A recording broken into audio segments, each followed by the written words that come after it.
I'm going to show you how to share follow link on Duolingo.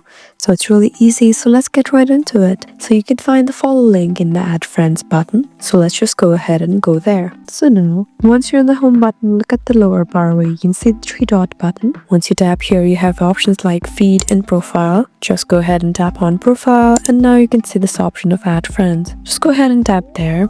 Now you have options like choose from contacts, search by name, and share follow link. Tap on share follow link, and now you can share your follow link through messages, WhatsApp, Instagram, Messenger, Facebook, and X. There's also the option of more. So once you tap here, you have even more options, and you can directly send the follow link through WhatsApp and Pinterest and many more. So this is how you share the follow link on Duolingo. I hope this video was helpful for you. Please subscribe to our channel if you want more helpful tutorials like these, and leave a comment down below to let us know what sort of videos that you would like. Thank you for watching.